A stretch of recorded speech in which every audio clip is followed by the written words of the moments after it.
transparente. They want to tell me what to think. I am over all the lies. I'll uncover what is hidden until they shadow ban me. Shadow ban me. Nuclear missiles are non-binary. Shadow ban. Homunculus. Shadow ban me. Shadowban Syndicate. Welcome to another Shadowban Syndicate with Joel Thomas, Juan Iola, and Sean Chris. Previously on Shadowban Syndicate. Did it again! Bro, I Iola! can't take you seriously, bro. Yeah. Why do you have to do me like that, dog? Iola! I said Ayala. I've been practicing it, man. Areolas, bro. One day I'll get it right, and then It's that all right, day- bro. That day the world will end. I'll give you a break because you're white. Because usually, Yeah, White boys usually I'm have pretty trouble. good. Yeah, usually I'm good with that, though. You know what I'm saying? I was just at a Mexican restaurant. Like, yeah, look, I got a Modelo shirt on. I'm not Because it's I'm Puerto not Rican. Mexican, That's but why. That's what throws it off, bro. It's the Puerto Rican. Like, I get it now. It's You like get it, it's bro? got a little, like, you know, like a little bit more. I got all right, I'm gonna get on that shit. whatever you say, bro. I have no idea what you just covered, but we'll go with it. All right. Welcome back to another episode. This should be an interesting one. We're going back to the roots. What I think is the roots, guys. What do you guys think? Like, this is OG stuff, huh? Yeah, I think it's this is kind of where a lot of the mind frame started, right? Like, right after 9/11, this guy drops this knowledge on us. I mean, you got people that were even in the military that were watching this overseas, man. Like, people were really about this when it came out. I remember I was too, man. Like, I know everybody was. I didn't get suckered all the way in with it, but definitely, especially for the period of time that I was in life, I definitely saw a lot of it differently than I do now, for sure. By the way, too, let me say something real quick before we get started. I wanted to give a real shout out to the Juan podcast following. You guys are great, man. I watch all the live stuff when we drop these, and people are like super entertained, super into it.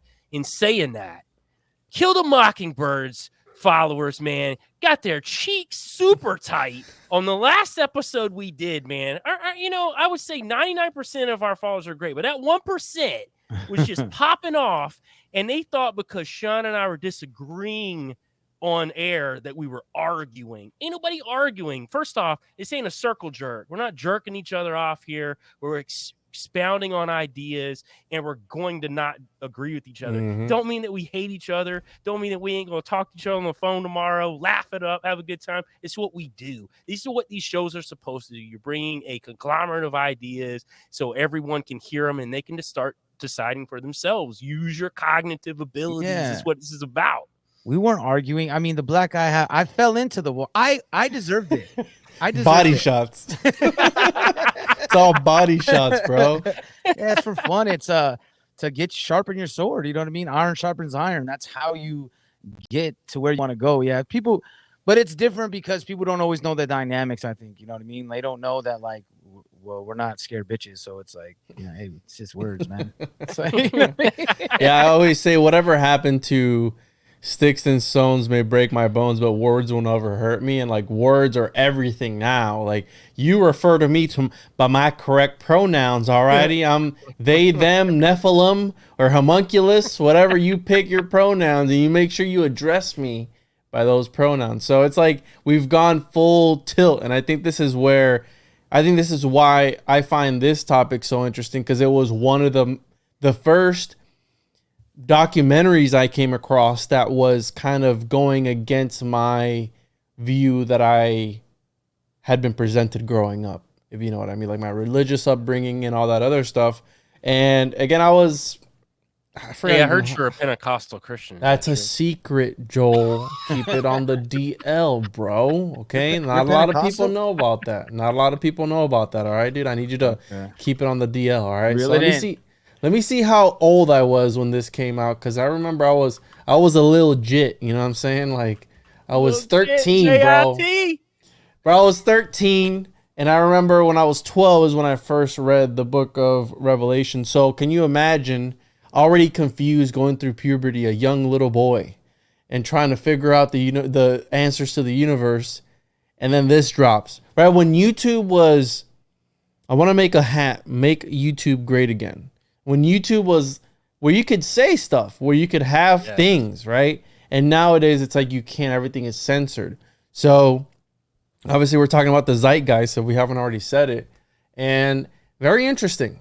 Very interesting. Do you want me to start off with the guy, this Peter Joseph guy, Sean? Well, I think that's obviously the only thing I would like to like sprinkle in before you start that is just to say, like, you have to imagine the time too, because remember, Loose Change came out right before for me, when Loose Change came out, I was like 22.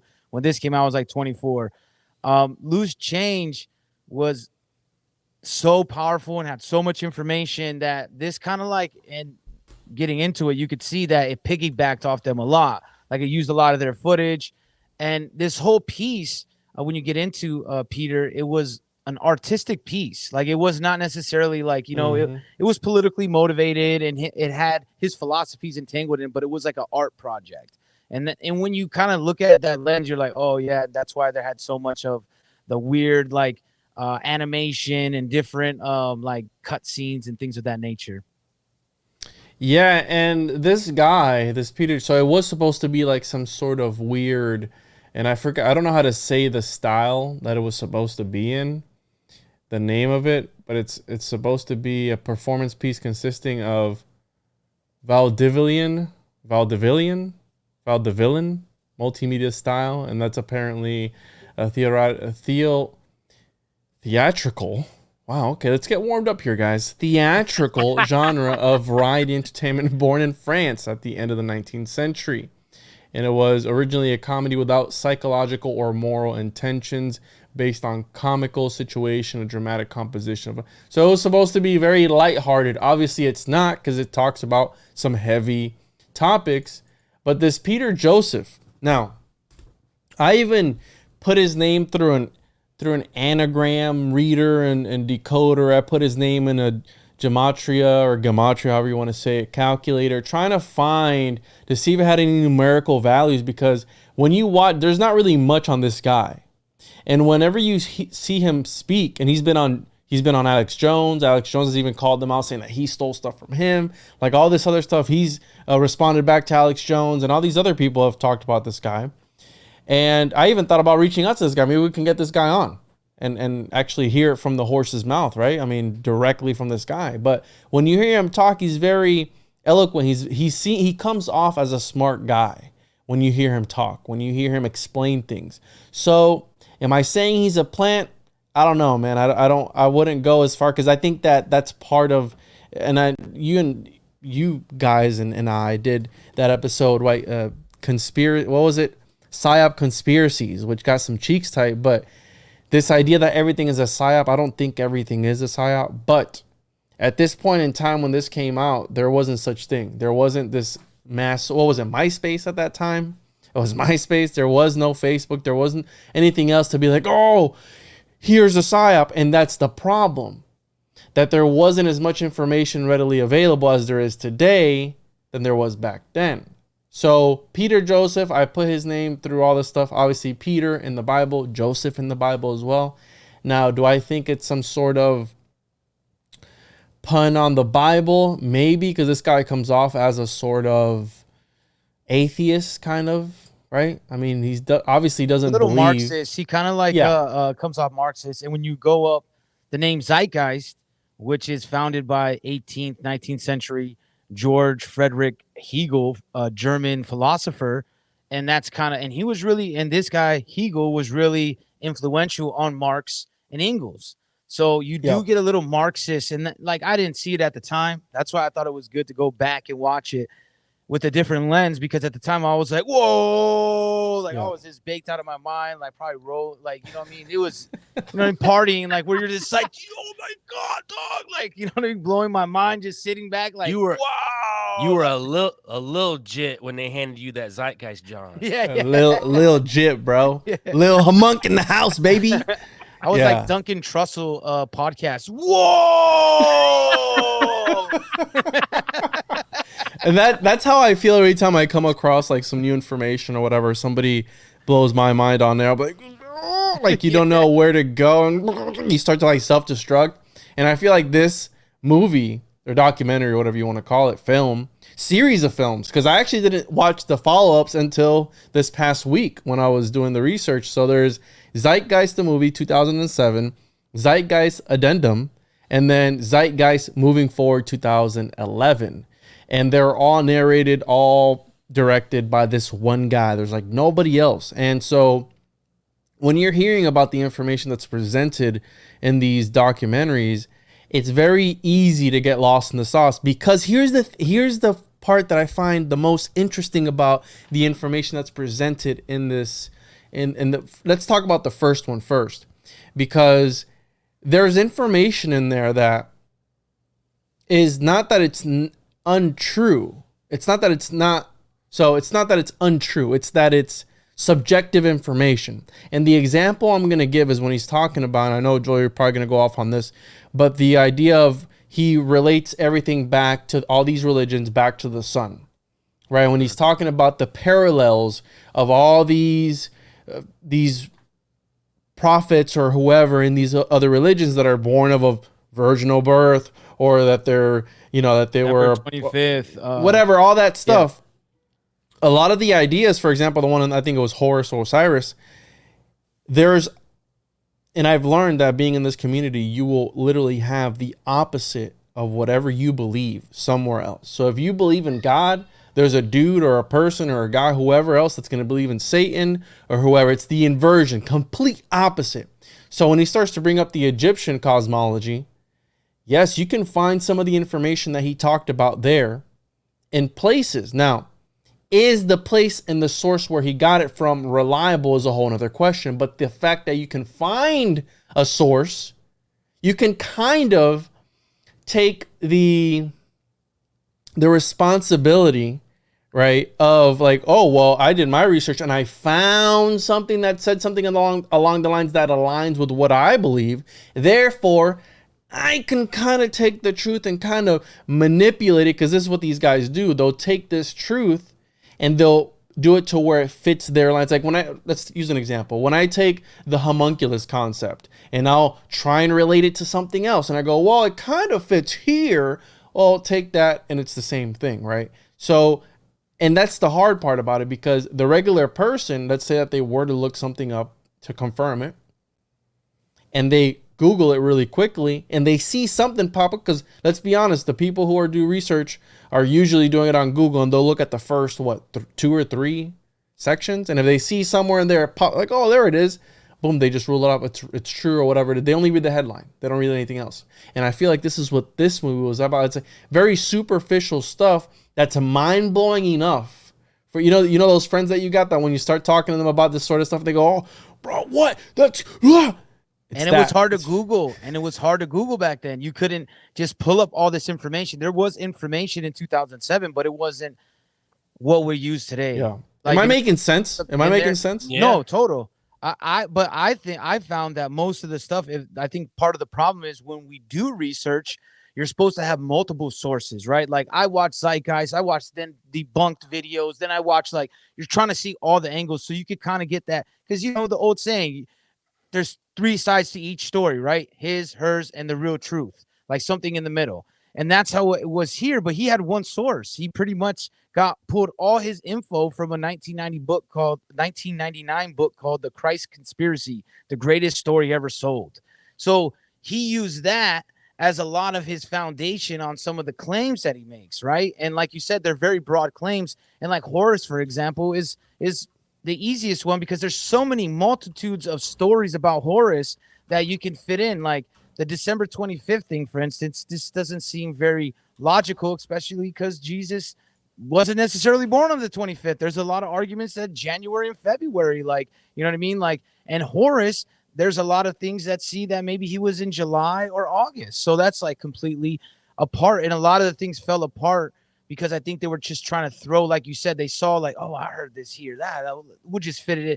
There wasn't a massive, source, because it wasn't that type of style of documentary. I think that's why it was so loosely put together. But at the time watching it, I thought, like, I was like, oh man, that Jesus is everybody.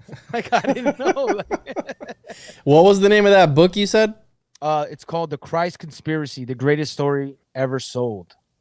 The Christ Conspiracy. I've never heard about this one. But I mean, I think that it starts off with when you're able to strip away or show like this chink in the armor. Is that how you say it? Or chink in the armor of like somebody's belief system or whatever it is. And when you, some people are easily swayed like that. And that's the thing with movies like this, that you could consider this not fake news, but not reliable, because some of the stuff, for example, the whole Mithras being the same story as Jesus Christ. I've done the research on Mithras and Mithraism, but who has, right? What other person do you know who's done, let's say, at least 5 hours, 10 hours of research on Mithraism and Mithras and the cult and all that stuff? How many people do you know who have done that? Probably nobody, right? Just you. Yeah, just me. So when I see that, I'm not saying that I know everything, right? Then I'm all this, the all-seeing Juan and the. But this is Almighty. your wheelhouse. This is your wheelhouse. Exactly. Like, you this is something you would be looking into anyways, for sure. I totally agree. But like the regular person probably can't tell the difference, and that's the issue with this, and they're easily swayed. So they see this, and all of a sudden, boom! Oh, it's all about. And this is what gets me, bro.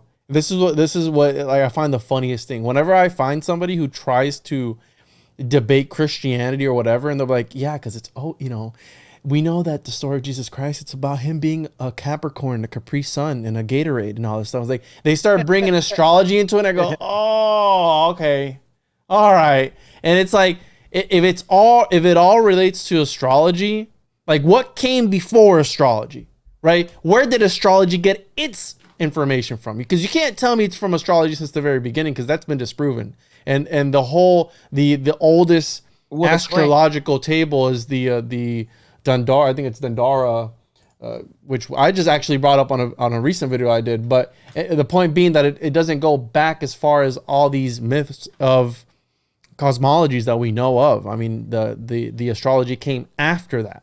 So again, I always, whenever somebody's trying to not debate me, I don't do debates, but whenever they're trying to present their ideology and they go, yeah, because the Bodhisattva and the da-da-da, and I'm like, oh, this guy's like the East, he believes in the Eastern stuff or whatever it is.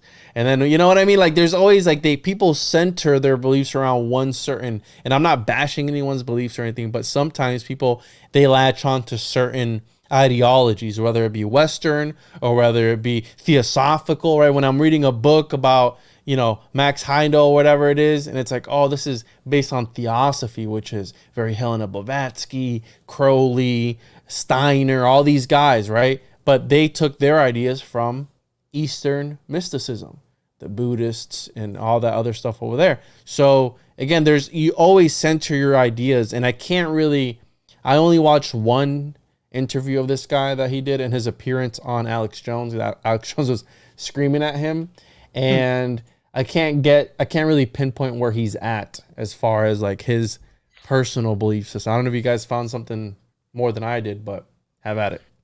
Yeah.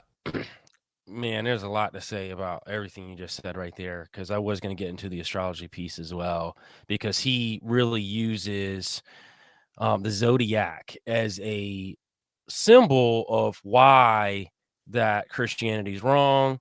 And first off, I'm going to say this, I believe in Jesus and I believe in Christ. And, I guess in the sense of that spectrum, I'm a Christian. I don't know if I particularly like the word Christian because it's not really in the Bible, but one time Nicolas Christ never Cage used as it. Jesus Christ. Sorry, Exactly. But in that aspect, I will definitely say, that I am, but I also went through a long phase of my life where I did do everything to disprove the Bible. So I went down all that stuff. So the Zeitgeist was a great film for me at the time, because I was like, yeah, see, it's like, it's all these gods. But then when you start really lining up these gods and you start, doing just a little bit of digging. I mean, Horus has got multiple origin stories. Let's not get into that, where he said that he had one origin story. There's, because you've got the different Horuses, right? You got Horus the older, Horus the child, and Horus the younger.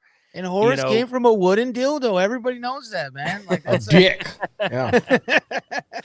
Well, and the best part was they said he came from a virgin birth, and I came from Isis, and Isis is not a virgin. So Yeah. Well, she was here's a widow. this is what I was getting at, that there's various versions of that same story. So you Correct. pick the one that That best fit. suits your narrative. So if I saw this guy who had written to him, and he was a PhD in history, how he was saying that, yeah, well, I picked the story that the eagle was flying over and she got impregnated by the eagle that was flying over. So therefore there is no intercourse, there is nothing sexual there. It was just flying. So boom, immaculate conception. Therefore it's the same as Jesus Christ.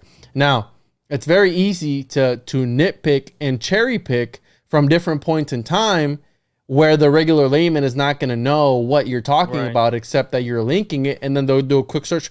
Boom, boom, boom. Wow, that's Yeah. crazy. It Like should if be you literally, inconclusive. It should be inconclusive. What I think, what you're saying, Juan. but where does it stand, Sean? Like, No, I'm saying is it because legit or not? No, what I'm saying is the determination on anything is inconclusive, because if I get all this information that backs up this guy's idea, all this information, in the same amount of information, I got to be like, well, I can't really call it.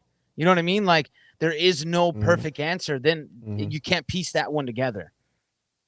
And I In my think it opinion. goes also back to My thing is We're though st- too, though. I mean, well, they try to say that Horus was the sun god. He wasn't the sun god, actually. No, that was Ra. So if you really break it down, just that one piece, like, is off.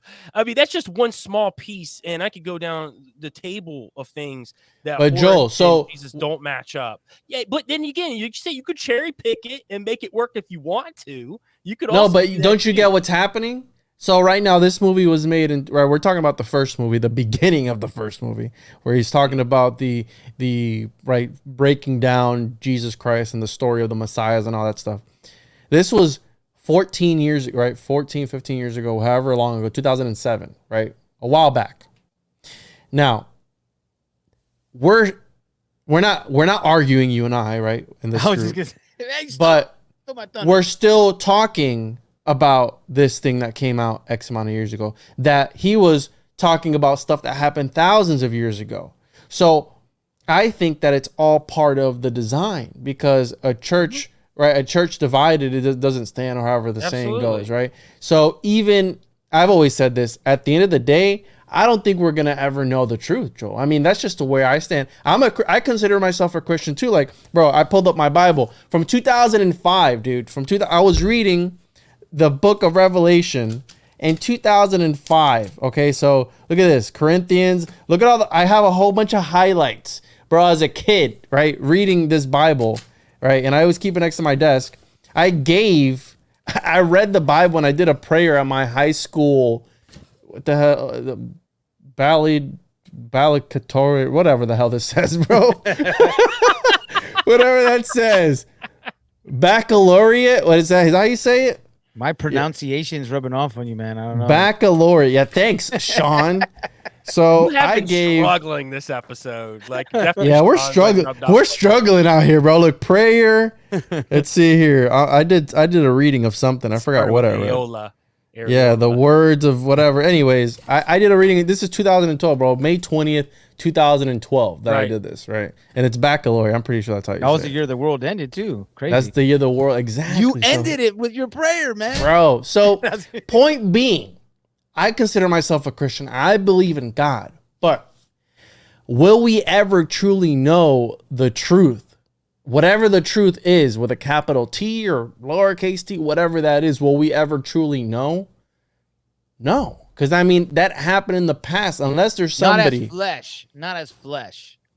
Like, not as like us in these meat sacks, as Joe likes to say. Like, not in this realm. I think that there may be another realm of consciousness. But at this point of how my mind, yeah, I agree with you, Juan. I don't think so. I think that's why I always find it crazy that so many wars and arguments are over these things, because dude brings up good Yes. points. Like, I think that he had not bad information, but he just took information that he didn't source everywhere, where he could see like, oh, there's multitudes of stories.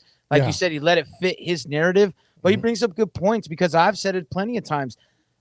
The Bible's been rewritten so many times, and there's this thing with human nature that we love doom, like the end of the world. Like, every single religion and faction is always pushing to this, oh my God, we got to do everything right or the world's going to end, which we don't know what that means. We don't actually know what revelation means. Like whether it's rewritten by man to manipulate us or from the word of God, we still can't fathom exactly what those words mean. For me, a lot of the revelations, end of an era, you know what I mean? The end of the Romans.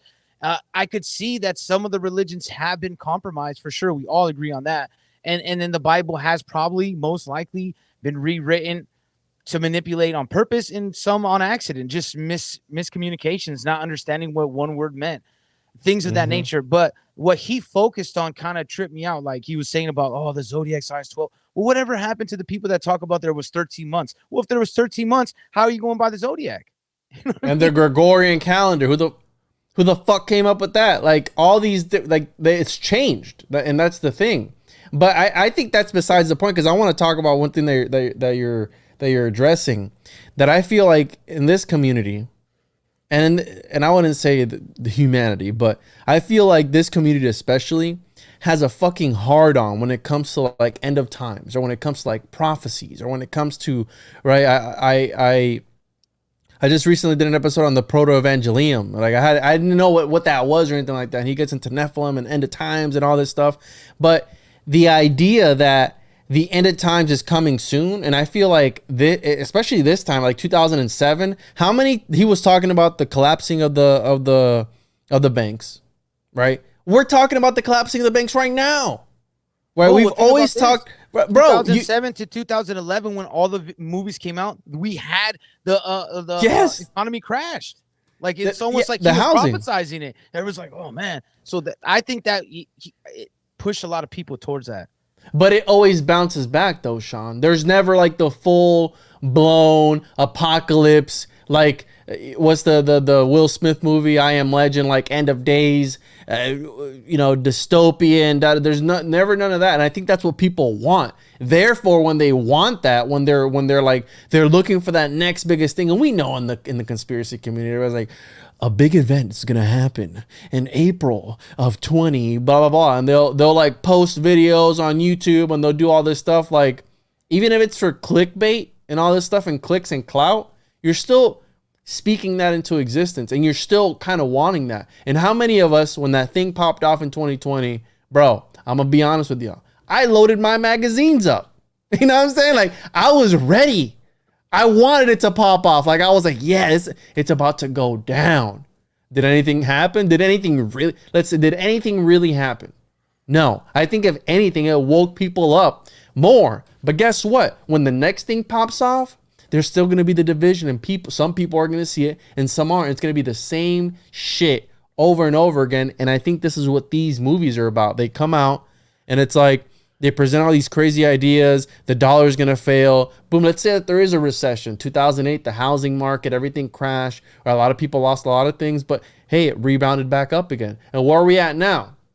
Same thing. There's a recession. It's going down. But guess what? It's going to pick right back up again. And I've always said, a clock that is wrong, a broken clock is right 2 times a day. And if you preach enough times that the world's going to end, the world eventually is going to end.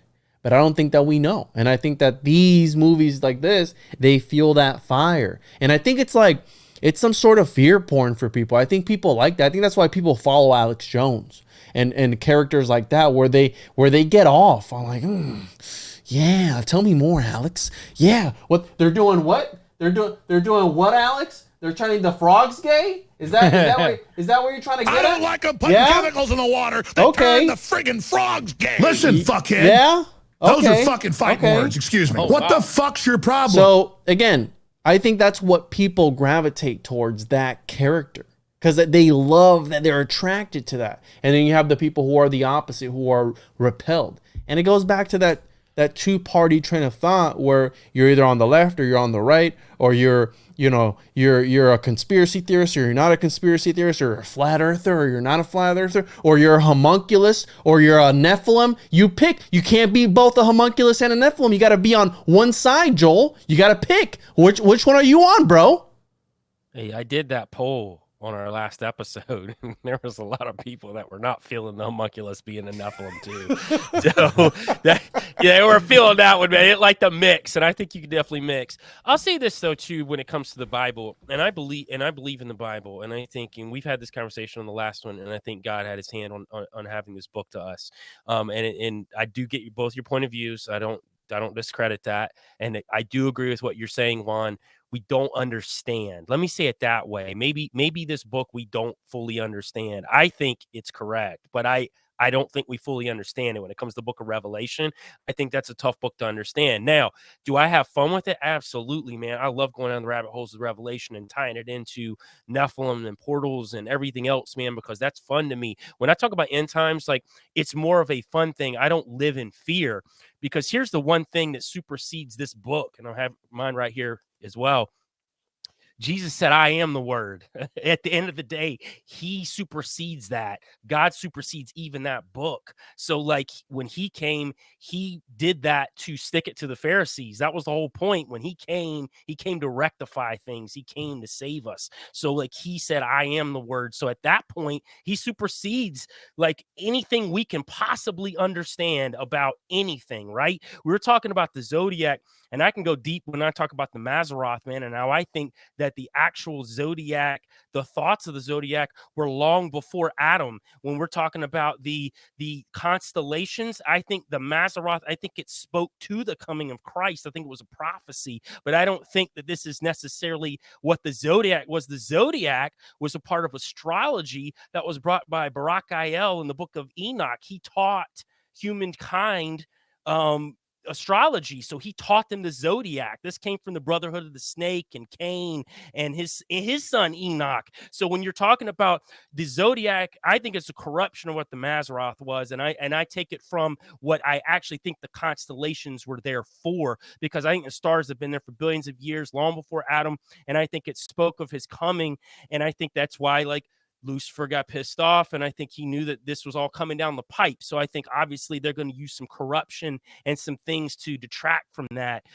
But to what you're saying, though, this fear mongering, this fear porn, I completely agree with that, though. I think this community gets so hyped into that. Listen, what I really hate is the Christians that are like, can't wait to go to heaven. And I'm like, God gave us this earth. Like, what are you talking about? He told us to be stewards of this earth and enjoy it and connect with people. That was the whole point of him putting us here, to take care of it. Like, we're so lost in this like sauce of like, we want to get out of here. We want to like, go to the 7 steps and the 7 heavens and all this stuff, man. Do you know, like, if we're actually looking at the book of Revelation, it talks about that God's going to bring heaven to earth. It's going to be, I think, in my mind, at least how I can minutely understand it, I think there's going to be that kind of unveiling where it's like the veil's been lifted and we've got that passage between these different universes, or however you want to look at it, right? Parallel dimensions, or just dimensionally, we can move in and out of like this whole different thing, maybe how it used to be, right? Like, I think that's what we're going to get to, this new earth, this rebirth of like this connection to God that we used to have in the past. And I think that's the end times to me. It's not the fear part of it. When I look at the end times, I look at like how good it will be to connect to people. But at the same time, he's telling us to do that now. He's telling us to do that now. Like, we're so consumed with like tearing each other apart and like getting mad at each other, and your cheeks are tight. No, mine are tighter. No, mine are looser. Like, you know what I mean? Like, people need to just like chill the fuck out, man. Like, have fun. Like, we have debates on here, but we're having fucking fun, man. We're not sitting here like getting angry at each other because I think differently than you, or vice versa, man. We're having a healthy debate, and we're talking about things that can we're not even elevate our minds. We're not even debating. We're just putting ideas out there and I'm master debating each other. Well, that's a whole different. I'm Jeffrey Toobin right now, man. Yo, real quick, apocalypse literally means unveiling. So I mean that's what it means, And so absolutely, I think that when that happens, maybe it is like this thinning of the veil where I don't know. I mean, I'm not even gonna speculate, but yeah, I mean, some crazy Project Bluebeam-esque type of looking thing where I don't think we're gonna believe our eyes. I think it's gonna be that. Absolutely. right? I think that it's going to be like, it goes back again to this whole thing. It's like, oh, well, is Bigfoot real? Well, here's a picture of Bigfoot. Nah, bro, it's CGI, dog. Yeah. It's AI enhanced, generated. Well, that's brother. the thing is, it's not just Christianity. Look, you guys had your Bible up. I have. This is the book I'm starting to read right now. End times prophecy of coming changes. Right, Get that demonic shit out of here, Sean. It talks about from the Bible to the Holy Mother, Nostradamus, like all these different things through the world, like different cultures, different philosophers. This end of the world. I think it's because this push to like, oh man, life's short, life's too short, better do it. Why is life too short? Why are we getting? And it's even though it's been proven that stress is a tremendous killer of especially men, you know, trying to like hold all this like heart attacks coming from stress, but yet they're piling stress, telling you only have a small amount of time to live to accomplish what you accomplish. And I think that stunts us. And I don't think it's necessarily the part of the Bible itself. I think you got to look at the Bible, and this is going to sound weird to people, but the Bible almost like NASA, right? Or like an agency. There is some truth out there. Just because they faked the moon landing doesn't mean they never went to the moon another time. You know what I'm saying? Mm-hmm. Just because they didn't, they all the Operation Paperclip and all these Nazis were there. We don't know exactly what they were doing. I'm not stating that space is real or straight, but I'm just saying. Or you always go like on some serious tangent, and then you guys fuck it up with some gay shit you put in there, bro. But you know what I mean? I think that the Bible has some great information. And like you were saying, Joe, and I truly believe that too, is that how are we supposed to interpret? Like, there's no way we could fathom to completely interpret it. And you know what I mean? And you should take the values. Me and Joel talk about this all the time. I tell him, like, if people don't believe in God or Jesus, like if you're atheist or, you know, you just feel like there is nothing, that's fine. I have no problem with that. Like, there's no way I could prove it to you otherwise. There's no way. There's no evidence I could show because you're already set in. But if you go look at the teachings of Jesus, or if you look at teachings of Buddha or some of the other religious people like that, do they have a good message? Is it to follow, like, be good to people, you know, do good in your life and try to prosper and all these things? What's still a good message? What are we arguing about here, right? You don't have to believe in it, but if that's the message, do you disagree with that message? Or do you agree with it? You just don't know if that's real or not. Who cares? At the end of the day, to me, it's like, if that message is a good message, then you should follow it, regardless of if you believe real or not real. I am on the side of believing that Jesus is real. That's one of the things that he spoke about, is saying there's no accounts. And it was such a, even at that time, I kind of was like, man, I remember like they said there's a lot of people. I didn't know because I didn't research at that time. But looking now, there's so many different scholars, so many historians that have talked about Jesus and being around that time. Now, you could argue, is he the son of God or not? You can argue that, because that becomes where the belief comes into effect, right? Like, I believe he is, but you don't have to believe that. You know what I mean? It's not up to us to force you to believe that. You just have to know that he was real, just like Muhammad was real. These other characters, if they have these historians talk about them, but that doesn't mean every story, like you said, Juan, is true. We don't know. Like, things are fables, things are exaggerated. We know in our times when someone's talking about something like, oh man, I heard Sean said Juan's last name wrong again, and then it's gonna the telephone game, boom, and then they're gonna be like, yeah, I heard he punched Juan. You're like, what? No, he just said his name wrong, man. Like, you know, and then like Muhammad was real, but he was created by the Catholics so they could take over the Israeli. Oof, bro, you're gonna trigger some cheeks with that language. It's an interesting theory. I've gone on that rabbit hole. I encourage people to do it. I'm not saying that it's true, but I liked some of the stuff that was said in it. They said that they sent a nun to the Middle East who found a young man that they could manipulate, and they created him to be Muhammad and create the religion of Islam, because their whole goal, they wanted to take over Israel. And this is kind of when the Holy War started and all that. It was the prelude to it. And they ended up not winning, but they ended up creating this religion of Islam. And I do have the Quran, which I've been reading here recently too, because I wanted to compare a lot of the things from the Quran to the Bible, because there's a lot of things that line up very, very much so. And there's some stuff that deviates way off. One thing I found very interesting with the Quran and the Bible, this is so weird, right? So they worship Muhammad, but Muhammad is super flawed throughout the Quran. Like he gets tricked by demons and like all kind of stuff, right? But Jesus in the Quran is like super holy, like he's like untouchable. But they say that he's just a prophet, but like he couldn't even be touched by Satan while he was in the womb of Mary, whereas like Muhammad was touched. There's a whole diagram that I actually have, and I'll actually send it to you guys, but it shows the differences between the two from the Quran, between Jesus and Muhammad. It's really interesting. So again, I don't think it's out of the scope of realm to think that it could happen. Again, I'm not saying that it's true, but it is a conspiracy theory. This is not a conspiracy. It's a conspiracy theory that the Catholics actually created the Islamic religion. But yeah, Cheeks will get tight on that. So, and here I'm the wrong person to be talking about like interpreting things. And the reason I'm that wrong person is because I'm into alchemy. And we know that alchemy is very symbolic, very allegorical, very shrouded in secrecy. So when I'm doing research on something, I'll be trying to think outside the box as to what's being presented in the front lines of whatever that idea may be, because that's the exoteric. It's almost like, again, when you're on Wikipedia, we keep ideas.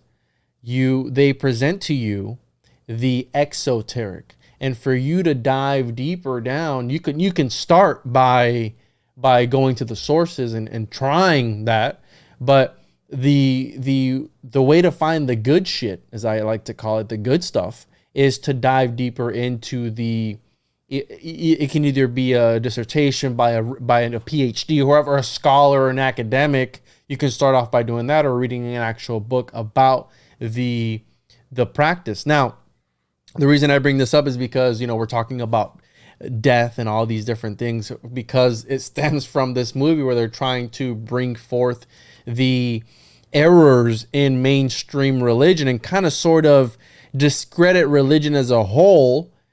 So I think when you discredit religion, it's like, okay, now you can kind of sort of focus on reality, right?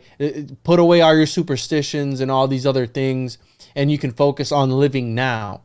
Which, yeah, I always criticize Christianity for that. It's like, I'm preparing for the afterlife, and we're not even there yet. But it's like how you said, like, live your life, bro. You know what I'm saying? Like, live this life.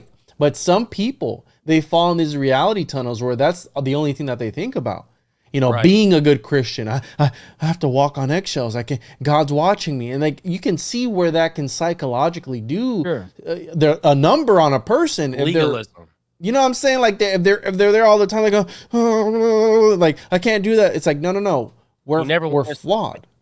I don't like that mentality. It's legalism, right? So you got all these different denominations and all these churches and all these things, and all exactly. And they all dissect the Bible differently, right? Yeah. So I think that goes to what you said earlier, how that you can have this book that is true, but if you're dissecting it differently, you can make it say whatever you want to, especially if you're look at the cults, bro.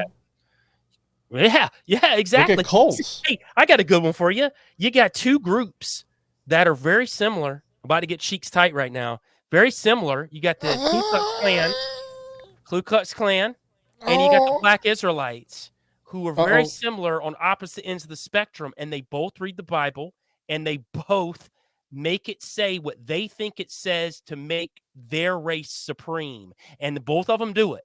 And I've gone down both the rabbit holes of both how they do it. They can make it make sense, but they're also pulling a lot of things out of context when they do it too. They're not looking at the entire, paragraph, as we say. Like, they may pull like a verse here or a verse there, and they make it turn it into this whole charade. But listen, it goes back to what both you guys just said earlier. People are very susceptible, who don't actually research themselves, who don't actually look into things themselves, don't use their critical minds. They need someone to tell them how to think. Most people are like that because they're lazy. They don't want to spend the effort and the time. I need a talking head, my favorite talking head, to tell me how to live. Also, you were just saying this, Juan, made me think. So I've actually got some of that Vice interview that Peter Joseph did. And some of the questions they asked him and some of his answers were really crazy into it actually being a social experiment more so than actually trying to speak the truth. They said, how was the initial reaction? And he said, it went viral, but I would have changed it if I knew it was going to turn into what it did because it sparked a great deal of critical interest, which was very healthy, but also sparked a really nasty and impulsive backlash that I still feel to this day. He goes on a little bit further, but then he says that I would call the kind of anti-conspiracy culture people who have a fanatic reaction to anything they think sounds like a conspiracy. So that was frustrating too, because honestly, my focus was really a sociological one. So really, he put this out in space to see how people would react. And look, man, we're in 2023 and we're talking about it still. Like, think about it. Like, we're still talking about this film. That's why I'd like to get him on. It was so impactful that we're still talking about it, and it's resonating still through people's minds. Dude, he goes, and this is when I really started thinking PSYOP a lot, with how he was thinking, because they started talking to him about Alex Jones, right? And he started talking about how Alex Jones, he's a loon. Yeah. He's like, he's like, I don't even like talking about 9/11 is what Joseph says, because it's too in line with reptilians. It's too in line with the earth being flat. He breaks all this down. He brings out the classics to tie into why he thinks that the Zeitgeist film really was a bad idea for him. And then this was like in 2017. So they asked him about Brexit when Brexit happened and Trump. And he said, I see Brexit and the rise of Trump as a reverse of cultural sensibility, where we were attempting to think of things in a global way.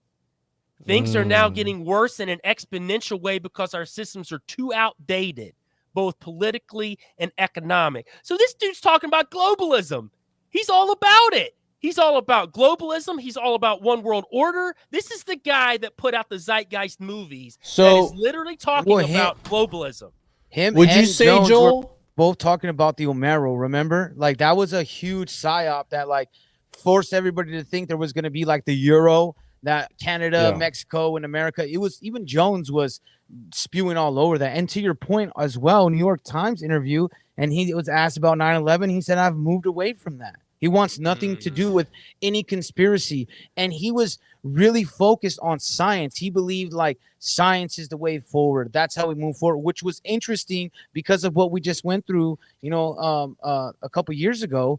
And someone saying science, science, science. And he was all about science and what science he thought was real. And he kind of really didn't care about anything that he was putting. That wasn't his beliefs, like you said. It was more of a homage of what was going on at the time, and a little bit of his philosophy dug in there. And when he goes more into his philosophies in the other films, where he really starts talking about the banking and all that stuff.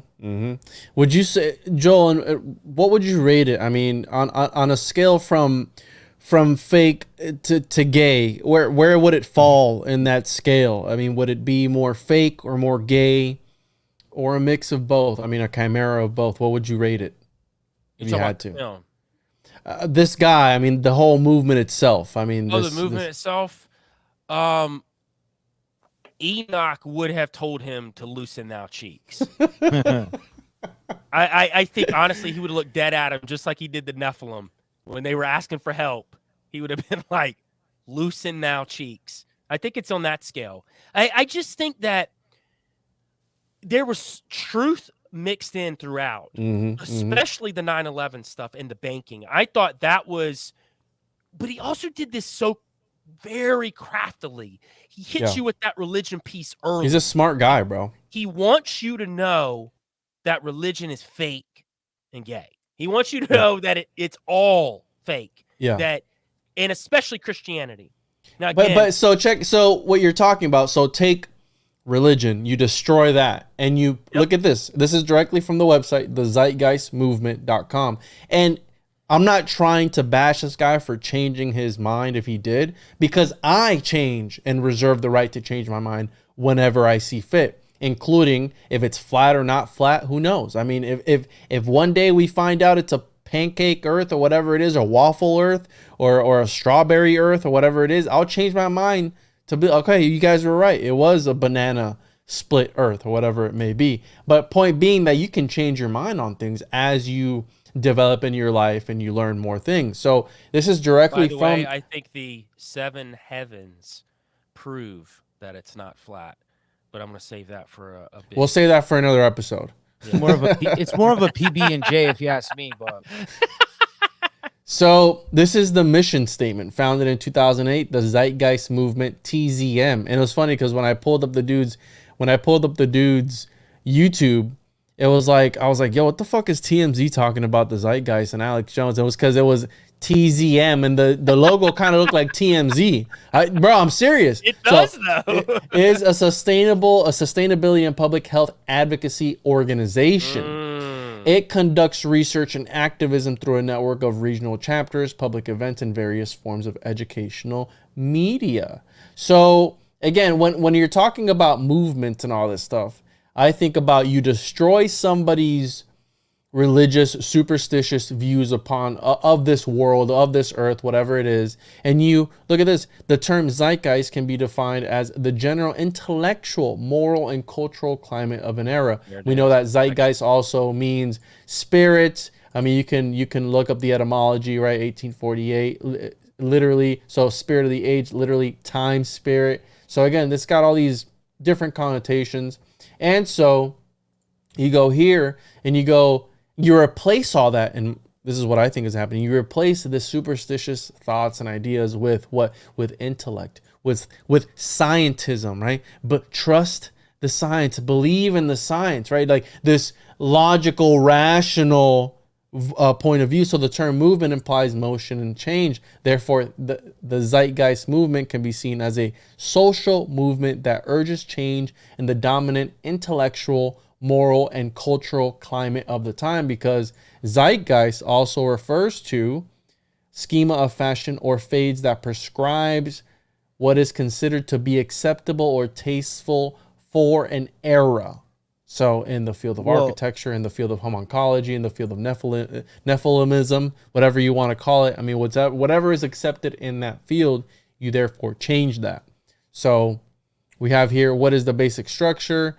Is comprised of volunteers creating a global communications network for activism that focuses on educational imperatives of a new social economic model referred to as a post-scarcity economy. So again, we're getting very kind of talking to this is the Zeitgeist movement, correct? Yeah, this is directly from their website, bro. And then from the Zeitgeist movement, he was partnered with Jacques Fresco, who was the Venus Project. And Jacques, he wrote lectures on sustainable cities, energy efficiency, natural resource management, cyber technologies, automotive. He was described as a futurist, and usually transhumanism, may I say? There you go. You know what I'm saying? So the people you align with tells you a lot. Best too.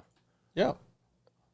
Absolutely. And these guys always push for, these technocrats are always pushing for this next phase of check it, self-contained, localized city and production system. So I mean, if that doesn't sound like 15-minute cities to you, there are many brilliant engineers who have worked to tackle the issue of industrial design, from Jack Fresco, which is this guy that you were talking about, to Buckminster Fuller, bro. These two guys were buddy with each other. We know who Buckminster Fuller was, right? His connections with Disney and all that. Nikola Tesla, behind such designs as Jacques Fresco's famed circular cities or Fuller's geodesic domes. So again, I don't know, man. Fresco's circular city.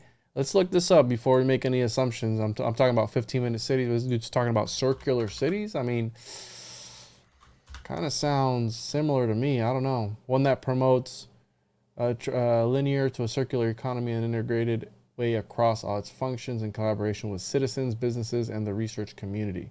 What is a circular city? Yikes. I don't know, man. It sounds very, how you said, globalist to me. Very one world order. Well, you know what came after a year after this, right? Something that me and Joel talk about, Cass Sunstein's cognitive infiltration paper, and we don't know the attachment. I don't have a pipeline that these guys, but I'm sure there was some inspiration from this film that he saw. Hey, we could push people into a direction, and that's that nudge theory. That's a 15-minute city. So again, and I saw this come up, but I didn't research it. But this is part of the Venus Project. And again, I mean, I'm not making any assumptions. This was 2007, 2008, 2011. I don't think a lot has changed since then. I think that the powers that be are still the powers that be. But then it gets kind of weird because he's like, in these movies, he calls for, at the end of the second one, he's like, listen, if you work for one of these companies, quit. If you own their stock, sell it. If you don't buy their stuff, don't do all that. So he's like kind of calling for action. But then are these the same people who are calling for action, but then they're kind of turning around and just relabeling it, rebranding it, and turning it into your own thing here? Like, what's really going on? You know what I mean? Like, is this, again, is it a psyop to be like, oh yeah, fuck those lizards, I like these lizards better? It's like, no, they're still lizards. Well, I will say Peter Joseph does look like he would be like a Star Wars extra, you know what I mean? He does, man. And he might be a reptilian, man, when you look at it. I mean, I don't know. He just has that vibe, like, and I say we get this guy on, bro. I say we get this guy on. I would love to, but I think him. he would be very I don't think he would do it, to be honest. I just like what I've been digging on him. There's very limited, like, I didn't want to go down the psyop route. I mean, he's an art student. That's pretty much, he's a musician, filmmaker, which we all do stuff. The thing that I didn't like is, again, when I found out about it was more of a social piece. When I found out about him, now he's talking about like, well, I wasn't invested in any of that stuff. You know what I mean? So you were just throwing this philosophy out. And then I go back to this Jacques Fresco guy who was teamed up with him, and he advocated for global implementations, whatever, man, of socio-economic systems. Ariola!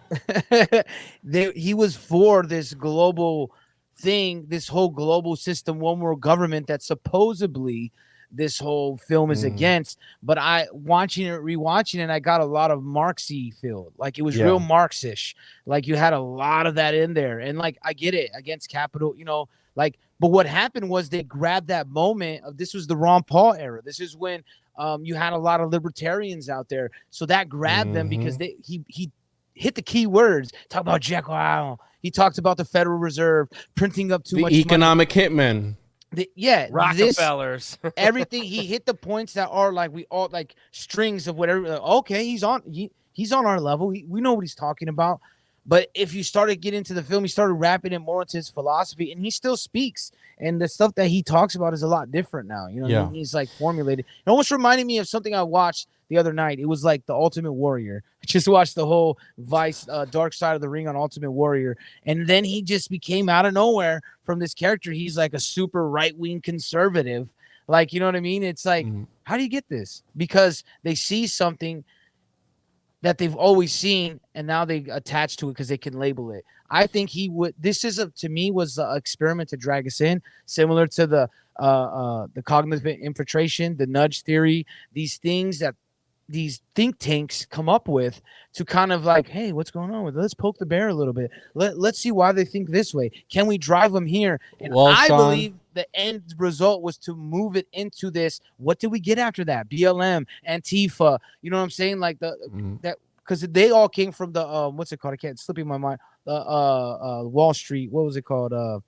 The Occupy Wall Street. Occupy Wall Street. So that came, then Occupy Wall Street. Then from that, those broke into fractions where you got BLM and Antifa, the Proud Boys, these people that had similar ideas. It's like he was able to divide them, because then some people wouldn't look into the 9/11 stuff because they were right away like, whoa, you're going against Christ. We can't hear anything you said, because he made some good points. Like, there is high religious leaders that we couldn't go talk to and be like, hey, you think this might be fake? Hey, what do you think? They might go, whoa, we don't want to talk about that. But that doesn't give it validity that Jesus didn't exist. That's the problem I had with it, because he used, like you said, partial truths that like cannot be really You can't. It's not like there's a video. There's not a certain writing. There's just The actual speculation. books you have to go get and read actual manuscripts It's or just actual people saying it. scrolls. Because like some of the stuff that I saw, the sources for those people were like actual Egyptian scrolls, like of their interpretation. It's like, whose word are you taking for it? And that's why I don't get too lost in the sauce when it comes to this religious aspect of everything. Because I think that it's, again, back to alchemy. I think that there is the exoteric that they present to us, and then there's the esoteric. And I mean, there's literally that. When you look at any religion, there's the mainstream, and then there's the esoteric version of that same religion that kind of teaches these different principles. So again, I think there's something there, but I'm just thinking right now of there's videos that pop up like this every now and again. And for me, I'm thinking right now, it's going to get some cheeks tight, but the Eric Dubé, when he first came out with the Flat Earth video. Like, not a lot of people were talking about Flat Earth until that popped off on YouTube. Go there. You know what I'm saying? Like, go there. Hey, right when Zeitgeist pops off, right? What got hot after that? Flat Earth. Yeah. It got hot. Like, so, you can't say it didn't. I don't care how the cheeks are getting tight. Tighten them up, baby, because we're getting them tight. I never heard of Flat Earth or Tartaria after that. You know what I'm saying? Like, and what introduced me to Tartaria was a friend of mine through Mind Unveiled's videos. And like, that was 3 years ago when that was kind of like, I was talking about it on this old podcast that I had that's only available on patreon.com/the101podcast.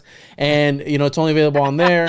And I talked about it, and I was blown away at the time because I didn't know about what it was until I'll dig into something until I start to realize the parallels it has with something else. So I can learn an entire cosmology based on comparing it to what others like.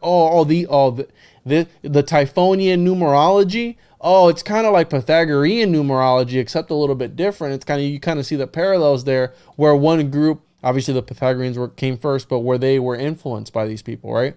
Hey, go ahead. But yeah, anyways, I'm thinking about Eric Dubé and the whole Flat Earth movement and how that was a video and people lost their minds over it. And then it got banned off of YouTube or whatever it was. And I don't know. And I think that the powers that be, real quick, I think that the powers that be kind of sort of push back a little bit on these things to kind of legitimize them, right? They'll be like, it's like, you know, you got Biden using the New World Order. It's like, bro, these are trigger words that we've been, you know, Pavlov's dog, right? We've been like, that's that little bell, like ding, ding, ding. And then when he says it on there, it's like, and we're going to start a new world order. The fucking,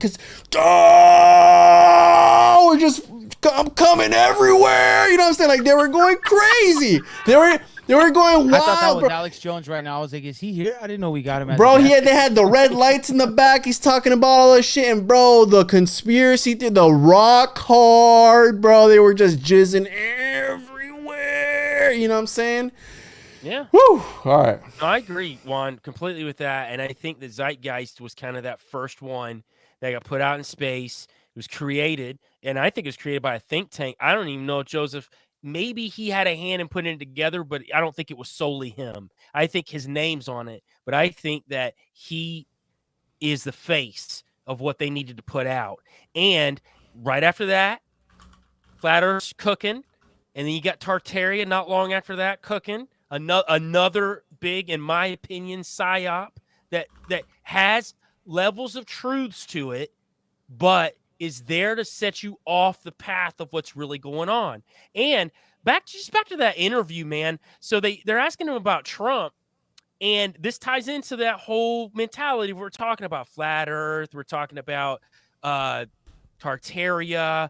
So he's basically talking about tribalism, and he says that's why Trump's followers, and in my opinion, what he means by Trump's followers are flat earthers or Tartarians or people who try to think outside the box, are so astounding because they don't trust the media at all. They're just denying it. There's this amazing psychological wall that's been created.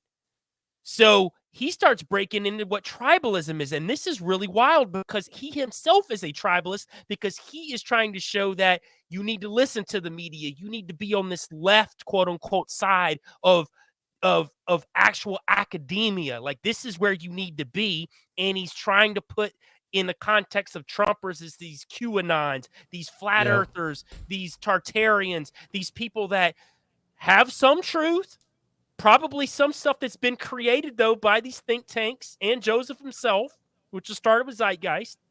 And they get you on these paths because here's the thing. We've been lied to so much that we just want the truth, but we can't get the truth. So our minds create things that are so far out there because we have to, because they won't tell us the truth. So what these guys do is they find a way to create something that has enough truth in it to then have you going down all these rabbit holes that aren't there. Yes. And again, listen, Flat Earth's got some good stuff there. I like some of the stuff that's there. I don't believe the Earth's flat. Most of it's gay, but yeah. But I like some of the concepts of, yeah, the moon landing was fake. Like some of these things we know, right? But it's as a whole, I feel like it's there to keep us boxed in. What I don't like is also the Christian aspect of the flat Earth, right? Where they think that we're the center of the universe in the sense of that God can't somehow in his infinite. We don't understand what God is. We have no idea. Like we could maybe understand a fraction of what that even means. That he couldn't have us on a spinning ball going out of control. Like it's not out of control. One, there's a whole science to it. But at the end of the day, no. You can't understand it. So you have to think that you're in some space that's not moving because you can't believe that there's something powerful out there that can make it all work. Like, listen, man, if it's flat, it's flat. I don't care. But at the end of the day, don't say that it can't be. Don't say that it can't be round. Like, it doesn't make sense. That's what I was trying to touch on earlier. Like, okay, maybe the math's wrong, right? Maybe that they're not right about the size of the Earth. There could be a lot of inaccuracies or things that they got wrong, but that doesn't mean or they're hiding the shape wrong. Like, yeah, or they're hiding, whatever it may be. It could be these, but I was pushing more and more to get back to Peter Joseph a little bit, that he real is quick, psyop. Sean. Yeah. Because Joel brought up a good point with it being a conglomerate of people. Well, if we look at it from the biblical point of view, we know who Peter was, right? He was one of the 12 apostles, right, of Jesus. He was the first pope, right? We know that. Well, a group of people, right? A group of people that he was a part of. Now, I'm not going to say secret society of people, but he was a group of people. And then we go to Joseph, right? He was one of Jacob's 12 sons. So again, we have, and again, I'm looking at it from the biblical point of view to try and link it to a group of people. And both, two first names, that's always a red flag for me. Obviously, it's not his real name, but, right, Joel Thomas, right? Two first flag, Sean Chris, red flag. Okay, they know I'm a psyop already, though, Juan. They already know that. I'm not saying both of you are fake, and I mean maybe a little gay. Sean, maybe Joel. I know for what I'm saying. So I'm just pointing it out there, just putting it out there. Okay, that the dude's name, red flag. When I see Gabriel Daniel, for example, one of the person that I dove down, it was I think that it is this kind of. Maybe this was like the first QAnon because he had Alex Jones talking about how he was a part of the Illuminati. He's talking about this Joseph guy where he was a part of the Illuminati. Like they were pointing fingers at one another. So again, it might have been a group of people. And what a better person to put as your front line man than this eloquently word. And when he talks real boom, straight to the point, doesn't stutter. He's real eloquent. He has a great vocabulary. So he's going boom, boom, boom. That's the guy you want in the front lines, the guy who's going to be able to back you up, right? Even if it was a group of people who came up with this idea. Again, I'm sure that there's something hidden in here that we're not seeing, and this guy was maybe a part of that. No, definitely. I looked him up and tried to attach him to the occult and see if there was anything that was out there publicly. Didn't really see too much, but like I said, his name changed. Plus, during that era, the Alex Jones, like you said, the QAnon, that's why I brought Kat Sunstein. I believe this was like a blueprint. Then you had all these movements spark off that splintered celled into these so many different movements. And then he goes in 2017 and writes a book. The book's called The New Human Rights Movement, Reinventing the Economy to End Oppression. And he has the fist on there. He has the fist like that on the cover of the book. And to me, that just says, oh, he's a psyop, man. He's just maybe let's not even say a psyop. He could be an opportunist, right? He sees these little pockets of time and like, oh, man, I could see these movements are really heavy right now. Let me jump on them, right? either contributing or maybe he has someone in his ear that we don't know about. He may not be the psyop. He may be just a useful idiot. But it's very strange to me that you would be like so down all these rabbit holes and talking about 9/11. Regardless of what happened or someone says, yeah, see right there. Look at the book.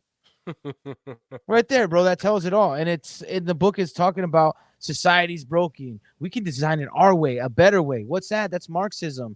Like, not saying that we can't design it, but the way that it comes across to me is very Marxish, where you could just see the idea of like, oh, we could just live in this wonderful world. And just if you want to be a painter, be a painter. You could do that in real life. But the way that they're structuring it is still, yeah, you could do whatever you want, but then there will be a government that you have to kind of like, pay them. And then if they say you're doing wrong, like they don't tell you those details about that part, right? It sounds like a fantasy, like, oh, we're going frolicking all day, guys. Woo!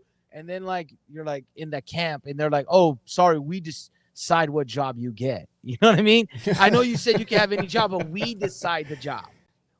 Sean, to that point, and I'm glad you went there, because in the interview, they ask him, how do you actually change the tribalism? How do you change this corporate capitalism? What's your advice? And he talks about that the structural problem that links the economy. And while this is less sexy than talking about revolution and trying to overcome this or that tyrant, until we start to realize that we have to change the structure and change culture and incentives and behavior, we're not going to get very far. This is the part, though. This is the piece, though, that ties into exactly what you're saying.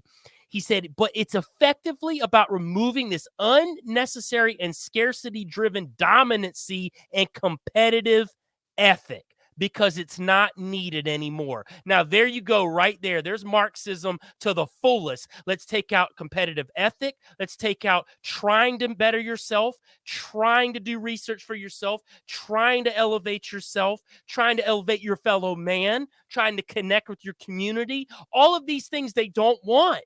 They want to box you in to these little 15-minute cities. In theory, I'm not saying the 15-minute city might not itself be a psyop of what they're trying to do, but I do think they want you in some sort of format like that, even if it's mentally trapped in a 15-minute city.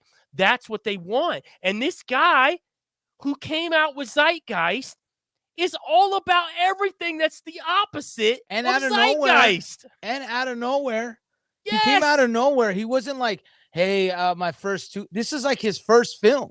You know what I mean? Yes. Like, how do you just hit it out the park right away? Like you hit right like, away.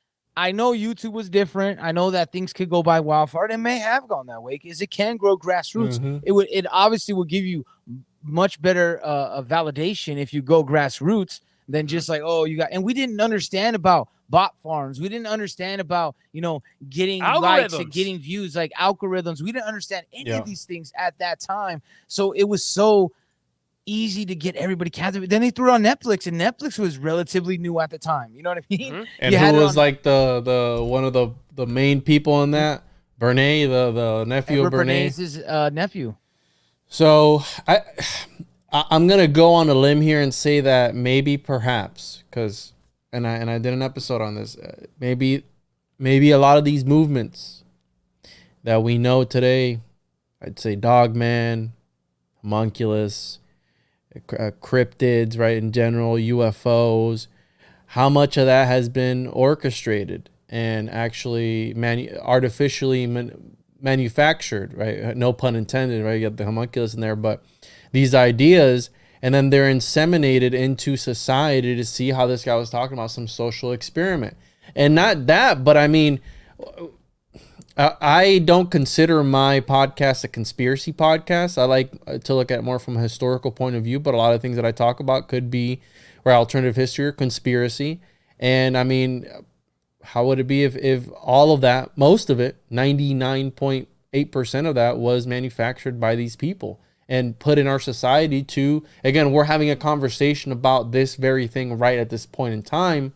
And we're going to continue probably 20 years, 30, 40, 50 years from now, talk about the same thing. So how much of our culture, of the ideas that we talk about, at least in the fringe side of things, has been manufactured and implanted by these these plants, I guess. Because if you look at the UFO movement, right, you had Crowley. Well, Crowley had ties to 3-letter agencies, right? Yeah. You had Carl Jung, also ties to 3-letter agencies, right? Then these are people who are setting up these things for us now, right? Yeah. They're setting things up for us, and they set them up years ago, and we're talking about them now. We're catching their ball. But what if that ball wasn't even, what was fake and gay this whole time? Hey, well, here's the thing. He had contact with iOS, and we all know what iOS looks like. So at the end of the day, I think he knew exactly what iOS was, and I think that he goes to everyone or 3 other agencies with this information, and it's basically like, hey, look, this is what we're gonna do. These entities, we're gonna call them this, and we're gonna present things as this, and we're gonna go down this road. And not to say that these things don't have technology, because I believe that they do, completely believe that they do. But I think this was part of this ruse, this early on ruse. And think about this, though. You talk about Operation Paperclip earlier, Sean. Well, these guys had super deep ties into the occult and aliens and alien technology. This is a known fact. This has been talked about. The Nazis were super deep. This was what the U.S. really wanted to get those guys over here for. And what's happening right around that time too? Roswell. So you got all this stuff connecting at just the right times. Governments don't know really what's going on, but these guys into the occult, these alchemists, as you always like to go to, they really know what's going on. But that's why, I think, Juan, like you say, you can't get lost in the sauce. And when I say that, what I mean is, me and Joel were talking about this earlier. I think the problem is, whether things are psyops, whether things are real, doesn't really matter. The thing that matters is, how do you critically think? Are you teaching yourself to really thoroughly look through information and find the good pieces of the information and throw away the bad pieces of information, and not let it be your will and last will and testament, every single thing you read that, hey man, you got to break these idle cycles. That's what I think we all kind of do. It's none of us know who's absolutely right on any of these subjects. It's all just speculation based on some evidence, different, interpretations. So it's hard to say what history is in general. So all of these things that are being mashed into this film, there's some great points, right? Yeah. Religion has its downfalls. We know about the banking system, but again, what is his ultimate goal? I believe his ultimate goal is to kind of push us into this social credit score, biometric state, what we saw in the 2020, the year of the red X, you know what I mean? Yeah. So real quick, right? William Shakespeare, all the world's a stage, and all the men and women merely players. They have their exits and their entrances, and one man in his time plays many parts, his acts being 7 ages. That's William Shakespeare. Again, 7 Asians? Save 7 ages, Sean. Listen, bro, you're 2 for 2 on this episode. I couldn't say baccalaureate or whatever, bacalao or whatever it was, but I got it. Okay. Mr. Areolas over here, and what was the other word that he couldn't pronounce? Joel. Anyways, before we go a little bit further, because I know some people's cheeks are getting tight though. It's lamb. It wasn't Iowa. Was the voice that he heard. Yeah. I tried to tell you, Joel Thomas, but you ain't listening. You did. I got going going too fast there. But yeah, no, it was lamb. Lamb was the gray entity. The bulb, which was in New York, but and then Ayahuasca was in Egypt in the King's Chamber or whatever it is. Right. But point being that, again, these ideas maybe would have been brought to light from these 3-letter agencies. Now, what discredits that for me is, what about all the accounts before that time, before the 1800s? You know what I'm saying? So what I think is happening is, I think that there is an actual phenomenon, and they're just trying to weaponize it, or they're trying to exploit it in some way. So I do think that there is the paranormal. There is this, again, occultist mundi. That's why I named my journal that, this hidden world that we don't know about, that we're able to somehow tap into, and it's able to bleed into this. And I think that when the apocalypse comes, I think it's bro, Spirited Away. You know, when all the spirits and demons and shit come into the world, and The it's a merger free. of dimensions, you know, of Exactly. realities. I think it's. I Exactly. totally agree. That's what I've been on this rabbit hole of this merger of all these different dimensions. I think that is what we're seeing in the paranormal, or angels. Like, I just think they're all the same. Like, I'm gonna say that a million times. Like, I just think that the paranormal, whatever you want to call it, whether it's entities, whether it's an alien, whether it's like a UFO, like it's. I think there's all different aspects of it. I think it's not what they're disclosing to us. Obviously, they are using it, in I my don't think the opinion, as governments well. know.